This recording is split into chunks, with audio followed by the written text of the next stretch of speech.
Today, we are going to be talking about why music exists and what's the science behind it. So I'm sure you all want to know more about this upcoming session, which is going to be led by Professor Alan, who's joined us all the way from Australia. So can we have a huge round of applause for him, please? The question is, why is music, why does it exist, and why is it a universal? It's a really fundamental question because we know that there is no culture anywhere in the world that doesn't have music and dance as a core part of their daily life. And dance should be included in this because dance is a key part. Any of you who listen to music or enjoy music, I challenge you not to move when you listen to music that you like, whether it be a finger or a toe or a knee or whatever. Now we know that music is processed in a characteristic set of pathways in the brain. It's biased towards the right hemisphere, so that's towards this side. Language, if you're right-handed, is on the left-hand side of the brain, or what's called the dominant hemisphere. And music tends to be biased, but it's not a complete right hemisphere function. So, for example, things like pitch and rhythm have a little bit of processing on both sides. We also, as I've mentioned, there are clear interactions with the motor system. So music entrains different parts of the motor system, which is why when we listen to music, we really want to move to it or dance to it.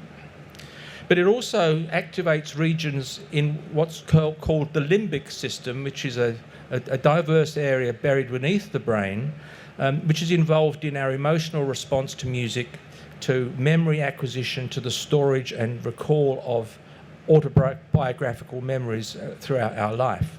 And music has a way of accessing that information. And we'll come back to that at the end as to why music is very important in people with old age who having memory loss.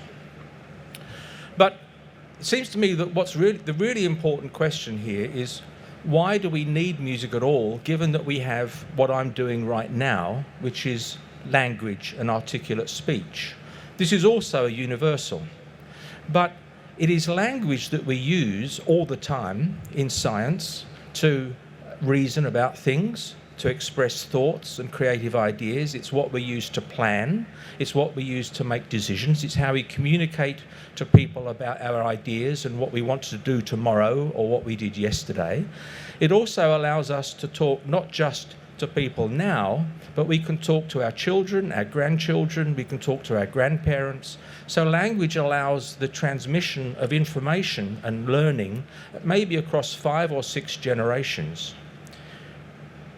And for many, the evolution of this modern communication system of language and articulate speech went hand in hand with the development of a modern cognitive architecture, the capacity to think and create thoughts, and also to project our own sense of existence beyond our own finite time. So, for example, as Dawkins, the famous evolutionary biologist, said, with the advent of language, the whole evolutionary progression of humans was changed forever, because it just didn't rely now on gene mutations. We have what's called cultural evolution, where we can now pass information and learning across generations to accelerate evolutionary change in a way that's outside, or to a large extent outside, classic gene-evolved evolution.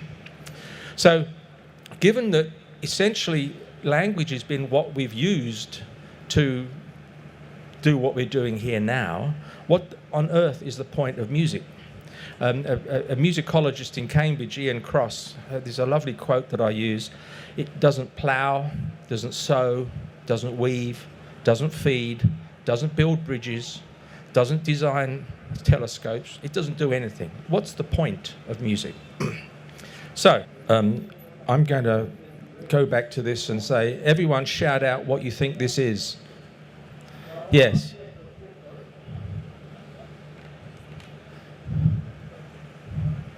What's the thing around the top?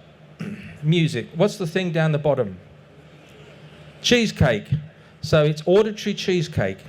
This was an expression that was from a famous philosopher in Harvard who didn't really understand music and thought that music really is just auditory cheesecake to tickle the senses of the ears and nothing more, nothing less. Well, let me show you why that's not correct. The other fundamental question, these things are sent to try us. So, the other question is, if you buy the fact that we are unique amongst species on the planet to have these two communication systems, music and language and articulate speech, which came first? Now, many people have suggested that music came before language, but there's also a school of thought that I agree with, or at least I ascribe to, that in fact before modern Homo sapiens evolved, we had a thing called a musi-language or proto-language that was not articulate speech. It was kind of a combination of a vocalization that was involved in communication but didn't have articulate speech involved. And the closest thing I think that we now can think about in terms of this proto-language is if you've ever listened to a mother talking to a pre-verbal infant, a 3-month-old infant. That communication is called motherese. The infant cannot talk, but there's a clear capability of interaction between the mum and the baby that is a pre-verbal interaction that we could call a proto-language or a musi-language. It's really neither one thing nor the other, and that's probably how we used to communicate prior to the evolution of modern speech. So if they did split, why did we keep both? And why is this still relevant to us in the 21st century? Can you see the screens now, by the way? Now, we had some cousins, near cousins, called Neanderthals. And there is a book called The Singing Neanderthals that claimed that they were very musical species. But I actually think, and I'll show you in a moment, that perhaps they had a lot of rock, but they didn't have a lot of roll. Now, when did all this happen? Well, there's a lot of genetic and cultural evidence that I haven't got time to go into that really suggests that we as a modern species are certainly less than 100,000 years old. And probably, it's my guess that modern language is less than 100,000 years old, which means that as a species, we may have only existed for 5,000 or 6,000 generations. We are incredibly young, and we have gone from several thousand to just over 8 billion in a very short space of time. It's quite scary. Now, the genetic evidence would suggest that all humans that have migrated out of Africa around about 70 to 75,000 years ago carry the same version of mitochondrial DNA. So we have a good guess that the colonization of the rest of the planet from Africa was within certainly the last 75,000 years. And given the universality of language and music, it's almost certain, and one can only make this guess, that founder population, as they eventually came out of Africa and started colonizing the subcontinent, Asia, Australasia, and then later on into Europe and the Americas, already had music and language as their two communication streams. They already possessed both of these linked but different communication systems. And in fact, this picture here is a bone flute that's been found in Europe, and it's estimated to be about 43,000 years old. No, we've lost the screen? We've lost the screen. About 43,000 years old, which is about half the lifetime of the species, perhaps. So music was a core part of what it was to be a human being that long ago. I've got to be careful not to move the laptop because the connection obviously is iffy. This is the Neanderthal version of music. They were able to make a rock piano, but they couldn't make it roll. That was the joke, sorry, it got lost. Now, I was going to ask this question, but I'll do it as a show of hands. So, the idea of why music exists and why it has its own circuitry, why it has its relation to the motor system, why it's involved in driving memory and recall and arousal and so on. There are a number of ideas. Darwin thought it was to do with the selection of the best dancers or the best musicians, that they were the most attractive, and rock and roll stars certainly get a lot of fans, let's put it that way. Is it to do with the communication between a mum and a pre-verbal infant? Is it to do with an archive? It helps. So, for example, if you look at the Aboriginal population in Australia, they have no written word, but they have an archive that's driven through music-related storytelling that keeps knowledge about the history of the particular groups and country. Or is it to do with cooperating, driving social behaviour, enhancing trust, pro-social interactions, and facilitating altruism, where you act in a way that rewards somebody else or helps somebody else, perhaps for your own detriment? So I was going to ask which one do you think is the most important. Anyone think number 1 is the most important? Number 2? Number 3? Number 4? Oh dear, it's a tight thing. It's probably all of them actually, but the one that I really want to focus on is 2 and 4, because shift on. What happens when a lot of people talk at once? Absolute nightmare. If you're sitting around a dinner table and 6 people are trying to talk at once, can you understand anything? No. But what happens when you get a group of people sitting around a table playing a set of Irish tunes or some Indian music, whatever? No problem at all. You can get 10, 15 people sitting around a table playing music, beautiful. Get them all talking at once, nightmare. So there's a complete difference in the nature of the musical communication system. Now, I won't go into the details of how you are being processed, but we know that in the auditory system, because of the way that the receptors are organised in the hearing apparatus in what's called the cochlea, there's a frequency-dependent map already built into that receiving system. So low and high frequencies are already kind of separated out in this apparatus, and that's sent all the way up to the auditory cortex, which is sort of out here somewhere in the temporal lobe, and then that is then put out into either speech-related centres or music-related centres. And it's an astonishing thing, if you think about it, that if you listen to a Western orchestra with 80 musical instruments, that you can pick out the sound of individual instruments in that orchestra purely by the vibration of the eardrum in the ear. How do we do that? It's astonishing capability. But music is also very rewarding. So a group in McGill showed that if you listen to music that you compare music that makes sense versus music that doesn't make sense, which is the top left-hand panel, you can see that there are areas in this is a magnetic resonance image of the brain, and the red areas are the hot areas that are most active when you compare listening to music versus listening to scrambled music.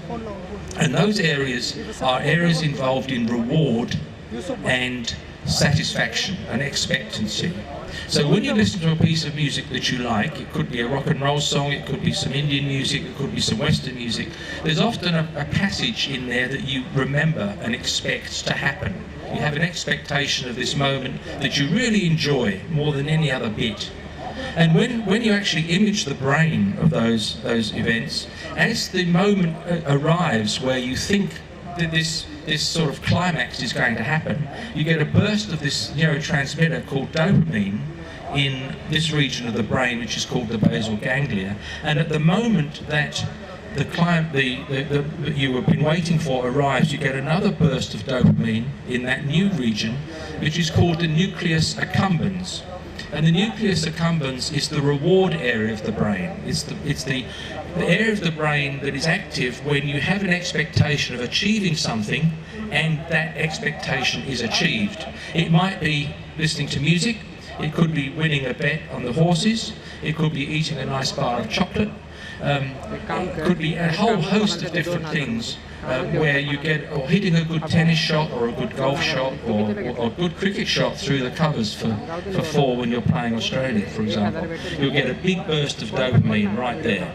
Now, dopamine is an interesting transmitter because it's linked to motivation, arousal, expectation, addiction. So the nucleus accumbens is critically important in drug addiction, and so it's become an intensive area of research because of its role in addiction to various drugs.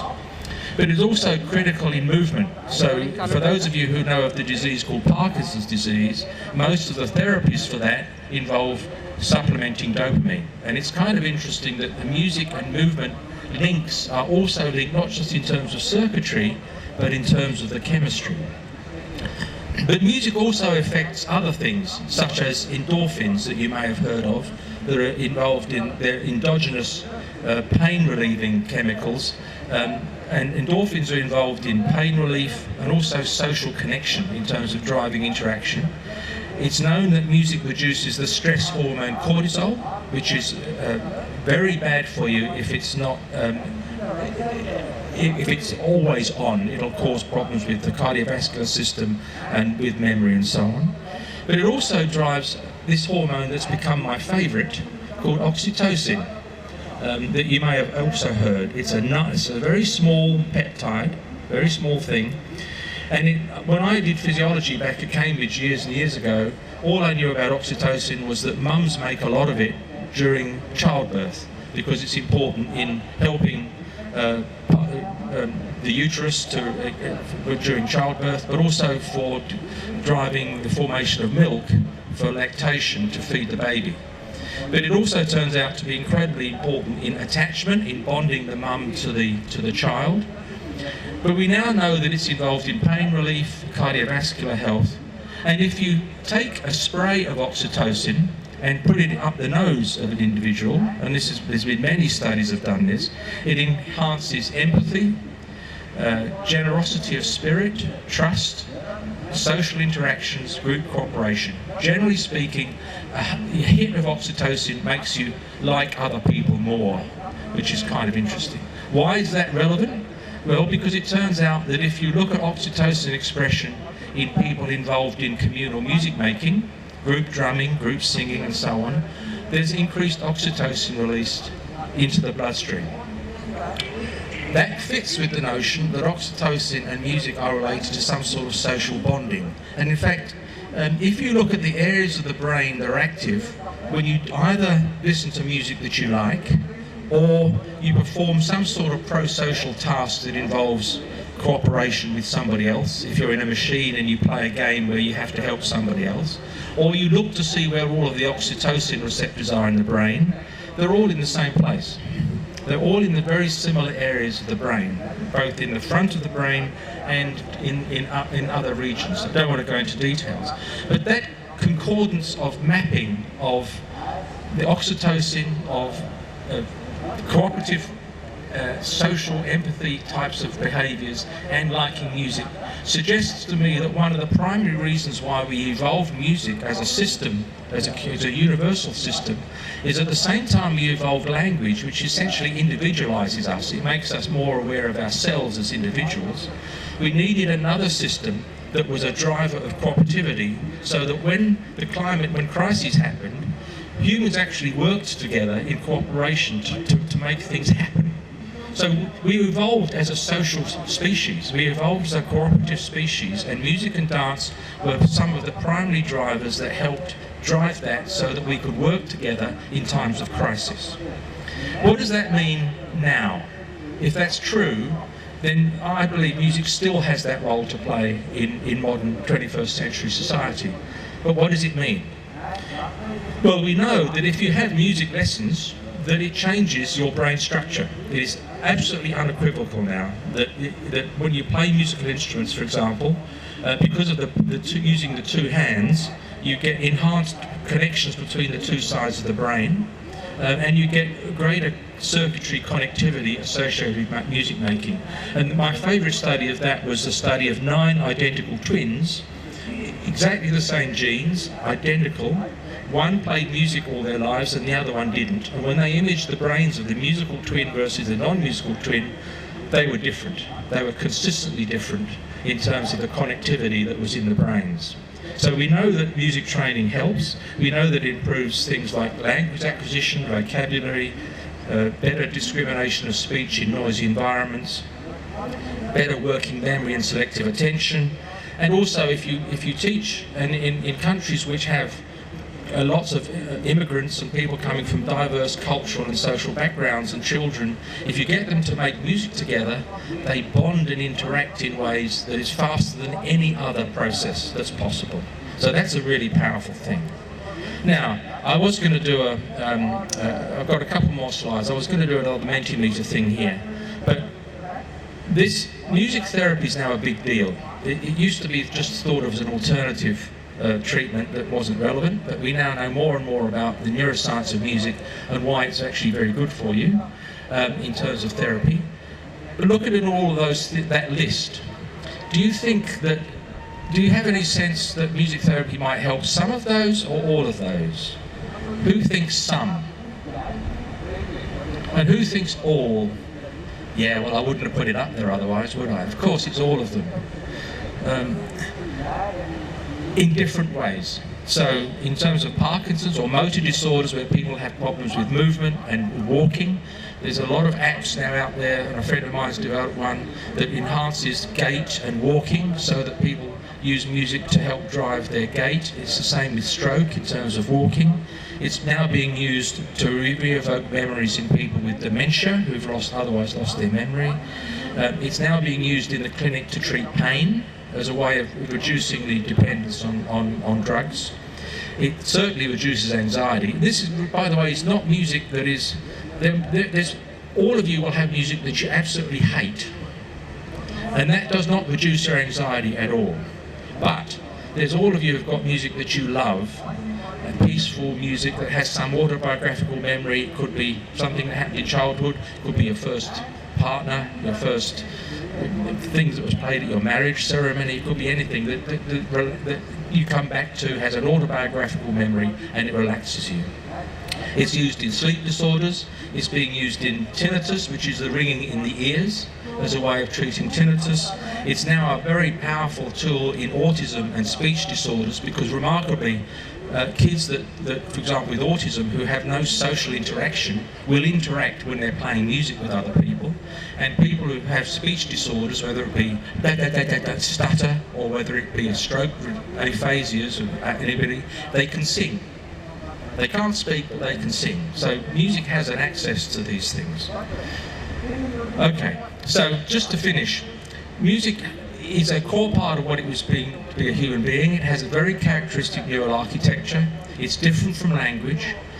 It has a role to play, a universal role to play that is distinct from language, and it enhances memory function, auditory perception, better physical health, and especially if you dance, the activity of listening to music and dancing and exercising has a beneficial effect not only on the cardiovascular system but on your memory function as well. So all of the things that I've talked about there in relation to communal music making through childhood, and I give a lot of talks now on music and healthy aging. And I'm absolutely convinced that one of the most powerful things to do in older age community groups is to get them to sing and dance together if they're capable, because it has all sorts of social and physical benefits. So music is not an add-on. It's a science. I know it sounds strange. You think of music as an art, but actually all of the neuroscience says it's a fundamental part of our evolutionary history. So we should think of it as part of our scientific background. And in fact, just to finish, maybe we should not think about art and science as separate things. Maybe we should just, this is a very recent phenomenon, maybe we should think of art and science as basically the same philosophical science. They're integrated together. We've artificially separated them out, and maybe it's time to bring them back together and accept that music and dance are a core part, scientific part of what it is to be a human being, and we should cherish it. Thanks very much.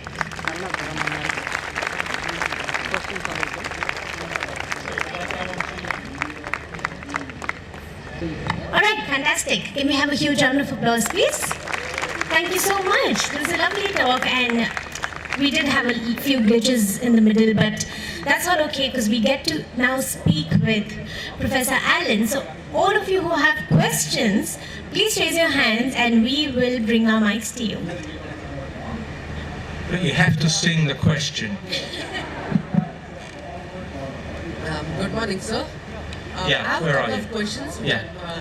which are not related to each other. The first question is, like, how can music impart feelings in you? Because sometimes when you listen to some music, you remember, you remember your lost friend or your lost parent, like your dead parent, someone close to you who has passed away. Like, how does that happen? And secondly, this is myth that has been running around for years about Mozart, connecting Mozart with the brain growth. Is that a myth or is it a fact? I'll answer the second one first. I don't actually believe that. There's a bunch of studies that didn't repeat that stuff at all. I don't know. I mean, Mozart is a wonder. I mean, an absolute wonder. But I don't know that he's unique in terms of driving brain function.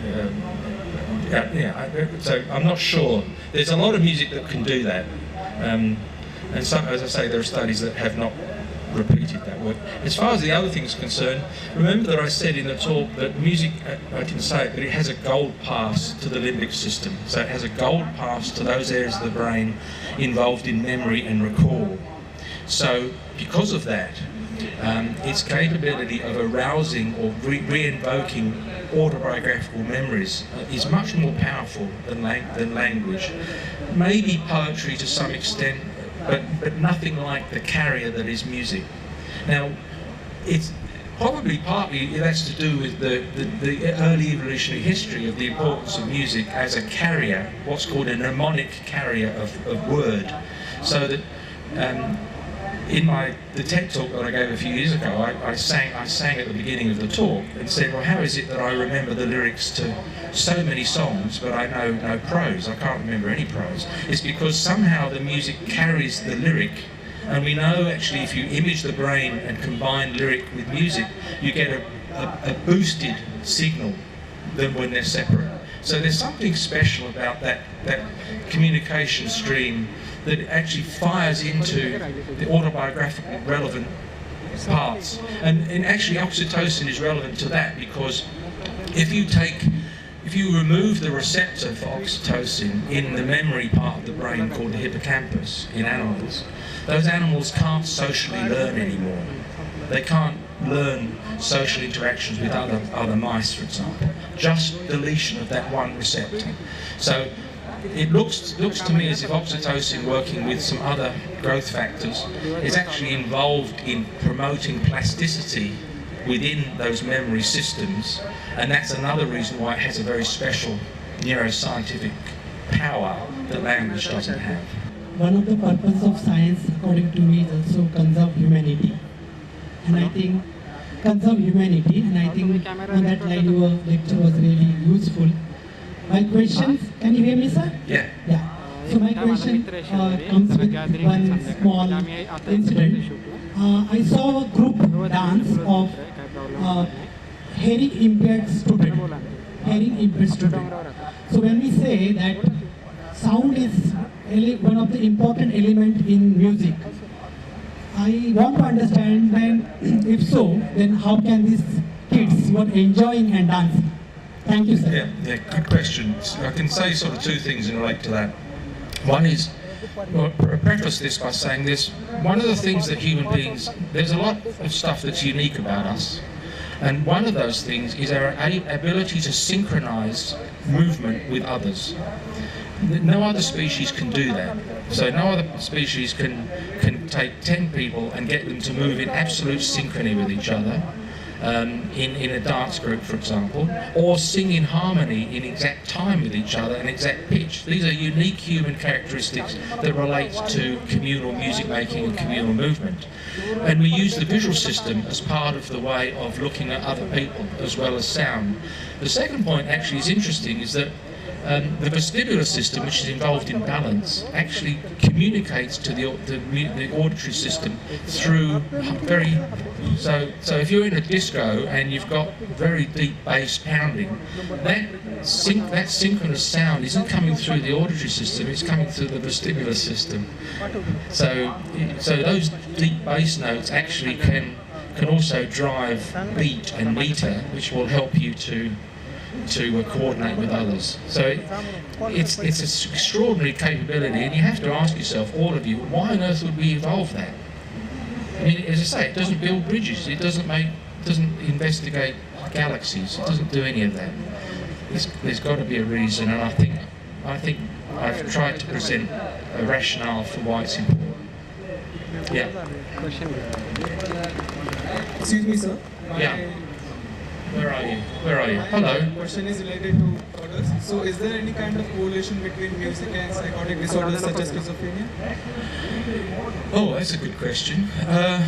There are certainly auditory evoked problems in terms of epilepsy, and there's some studies on the link between auditory evoked sounds and triggering of schizophrenic types of episodes. Are you thinking of the fact that people hear voices and things like that, or is that the nature of the question? Because I don't know that there is a link, except that, it's complicated. So one of the things we tend to think about in the nervous system is all these different neurotransmitters, these neurochemicals, sort of are working independently of each other. Now, when I went through physiology in Cambridge years ago, we were taught that every neuron only had one neurotransmitter. You couldn't have more than one. That's wrong, and they have lots. But it gets even more complicated because in relation to music, for example, I'll be giving a discussion tomorrow about how music impacts upon pain. It's very complicated because it affects about 5 different systems and they all interact with each other. So while music might be driving endorphins and oxytocin and so on, it also has indirect effects on things like dopamine and another one called 5-HT or serotonin, which is involved in schizophrenia.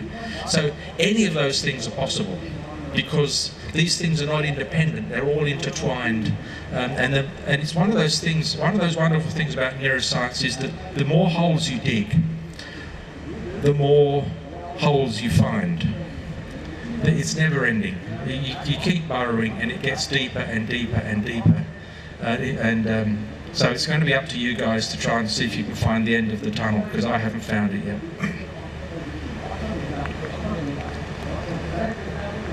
Anyone else? Oh. Hello. Good afternoon, sir. Hello, how are you? I want to ask that there is a myth that the music which we likes to listen, our character we likes that. Is it true or not? So again, I didn't say that again, sorry. The music which we likes to listen or we listens, our character we likes that. Is it true or not? You saying music shapes us. So I don't know. Music is used as a label. Can be used as a label. So we know, for example, that different social groups or different... the example I gave in my book was when I grew up in London a long time ago, there were these 2 groups of people called mods and rockers. And the rockers wore leather jackets and drove motorbikes, and the mods wore velvet suits with velvet collars and drove little scooters. So you could recognise them on the basis of their jacket and their scooter, but they listened to different sorts of music, and that music defined their group. So which comes first? I mean, did they all like that music and therefore became a rocker, or did they become a rocker and were told this is the only music you can listen to as a defining agent? Difficult to say. I know some friends of mine who I like who only listen to heavy metal music, and it's a mystery to me that I like them at all. But I do. So look, yeah, maybe people who like listening to peaceful music and calming music may have a different kind of personality, but I think those things feed off each other. So the more of that kind of music you listen to, that may affect your your psychology, but maybe your psychology in the first place attracted you towards that kind of music. So it's a bilateral arrangement, I think. But thank you for the question. Hello. Sir, where are you? Yes, sir. So my nephew likes Fear of the Dark by Iron Maiden, and he's just 8 years old. But my question is, when using music as therapy, let's say in the case of autistic children, how does the doctor know what kind of music to play to the child? Great question. Yeah. Because the child may enjoy heavy metal. You don't know. Of course. It's No. So, thank you for that. I think in all of these studies that have looked at music therapy or the effect of music on pain and everything, the key always is to find out what the individual wants to listen to. So all the trials that have done where the clinician or the therapist has imposed music on an individual, I don't think they work anything like as well. So it's the same in dementia. You need to find out from a person who's got memory loss, from their friends or from their partners, what's the music that really mattered to them, and find that and play that back to them. It's got to be relevant to that individual, because otherwise you don't get the dopamine hit, you don't get the reward in so on and so forth, so you don't get the most positive output from it. So for example, in pain management, all the studies that have done where the patient has chosen their own music always work better. And I suspect, well, with children, I mean, parents, I guess, know what sort of music they like. And I think that's one of the real problems with education, is that a lot of schools are still playing 8-year-olds Mozart and Bach, and it's totally irrelevant to them. They should be playing, what's the name of that singer again? You know, the one that just, I can't remember her name, you know, the famous one. You all know who I'm talking about. I mean, you play her, and the kids will respond. But play them Bach, it's unlikely. Yeah. Sir, I've got a question over here. Hello? Yeah. Yes, sir. Would other animal species respond to music in the same way as human beings do? Or even for that matter, any other life form, for example, plants, would respond to music, just in case? Well, that's a great question. And I'm very much on the outer as far as this discussion is concerned, because I have the view that you shouldn't use the word music unless you're using it to describe the communication system that modern humans have, to contrast it with language. So when people talk about bird song or gibbon song or whale song or bird song, my view is that it's a very sophisticated vocalization system that is biologically relevant. It might be to do with mating, it might be to do with warning, it might be to do with other, but it has information content. Okay. Music in humans doesn't really have information content, so it's a different thing, and I do have a problem with these analogies between so-called musicality in animals and musicality in humans. But there are studies out there that still playing music to mice and rats and claiming that they see these changes. And is it really music? I mean, does the rat say, "Oh, I remember that. I remember that song"? Of course. No, it doesn't. It's a matter of frequencies and rhythms and so on and so forth. And the notion of thinking that the animal is responding to music, I think, for me, is absurd. But far be it for me to judge other people's research. But yeah.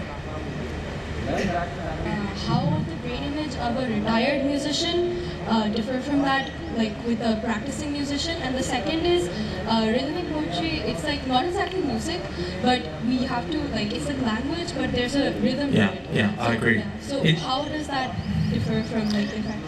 I don't think many people have imaged the brains with poetry, actually. I think there's a big hole in that literature. I don't think much has been done. You're right that it's sort of an in-between. It has rhythm and scan and rhyme and so on. And in fact, it's thought that Greek poetry actually had a huge musical kind of music-like kind of pitch changes that were associated with it. So yes, the poetry gets close, but people really haven't imaged that very well. And in terms of musicians, there's a real issue. You see a lot of papers talking about not musical versus non-musical subjects in their studies. But my view is everyone's musical. It's an intrinsic part of being a human being. So really what they mean is Are they trained musicians? Did they have 1 year of lessons? Did they have 2 years of lessons? Did they have 5 years of lessons? Did they go through high school and get grade 8 piano or whatever it might be? So there's that real problem of what is a musician. But if you look at classically trained orchestral musicians compared to not so people who haven't had that training, the four major areas that are different are what you might expect. Motor cortex, the bit that controls movement, the cerebellum, which is the thing that controls fine digital movements that's necessary for playing the piano or playing wind instruments. The auditory cortex is slightly different, but the big winner is the corpus callosum, which is the big fibre tract that connects the two cerebral hemispheres together. And if you think about it, any instrumentalist, whether it be a string player or a wind player or a keyboard player, has to coordinate the two hands together in a way that really, unless you're a touch typist that do a lot of typing, from a musical perspective, that is a quite unique kind of thing. And so the connectivity between the two hemispheres, because the right hemisphere controls this hand, and the left hemisphere controls this hand, so if you're going to coordinate them, you've got to have a massive number of signals between the two halves to facilitate that training. And why that may be important older in life is there's some evidence that if you've had musical training, when you get older, you have a buffer, a memory buffer, so that you have some sort of recourse to other circuitries that others don't have, because the musical training has opened up different sorts of linkages that you can now access in older age that people who haven't established those linkages can't access. And the equivalent of that is someone who's learned 2 languages from birth. So there's evidence that if you've learned 2 languages from birth, you also have this buffer as you get older that you can channel and try and process information through other circuits that are not available to non-bilingual people. So music training is good. It's good for you for all sorts of things, but in older age I think we'll find out that it's also a powerful thing to have done. So I'm also a huge advocate in Australia for getting music back into all schools in some form or another, because parents seem to think it's a waste of time. It is not a waste of time. I had a slightly different question. I'm trying to see if there is a way to connect 2 industries, because the output to me seems similar. One is that of headphones, which is music playback, and the other is that of audiometry equipment.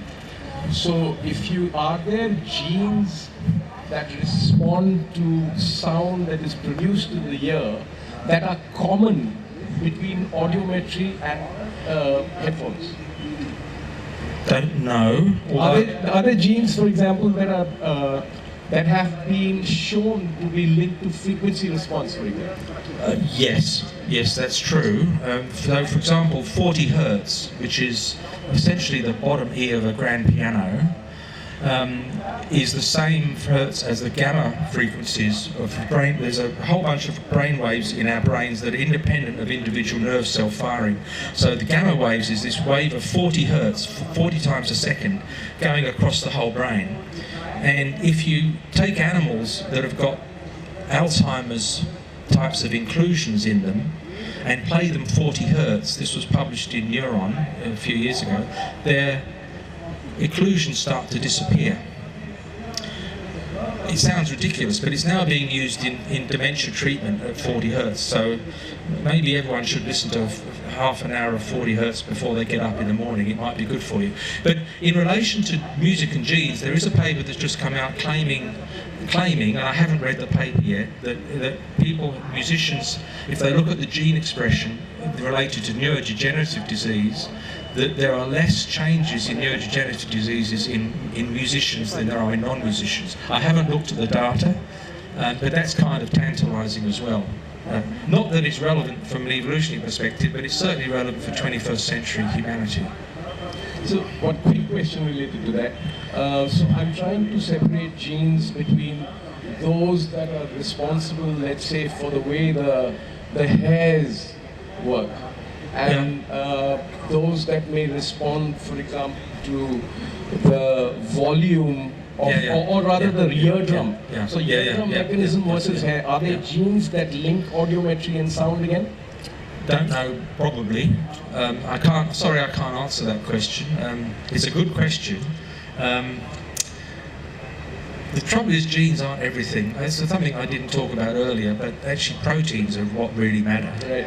And so you can look at gene expression, and unless you know what the protein's doing in its phosphorylation state and where it is in the cell, you're still only a quarter of the way down the track in terms of understanding function or physiological function. I don't know. It's a good question, and if you can find me on email and send me it, I can do a search for you when I get home. That's very kind of you. Thank you. Thank you so much, Thank you. everyone. Can we have a huge round of applause for Alan, please?